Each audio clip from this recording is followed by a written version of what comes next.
In this video, I'm going to show you how to update your Roku streaming device to the latest software. So the first thing you want to do is scroll down to Settings. From here, we're going to scroll over, and then we're going to scroll down and go to System at the bottom. You could have also went up, which would have been quicker.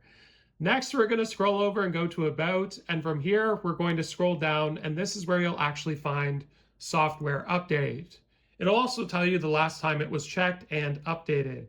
So from here, you just want to simply press OK, and then we can go to Check Now. So we're going to press OK again, and it's going to check for a software update and tell us as to whether or not the software is up to date.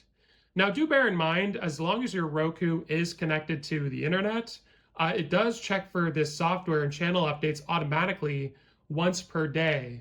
So manually checking it is redundant. As long as you're connected, it should do this for you, barring any strange situations. So hopefully this video was helpful. Like and subscribe, and we'll see you in the next one.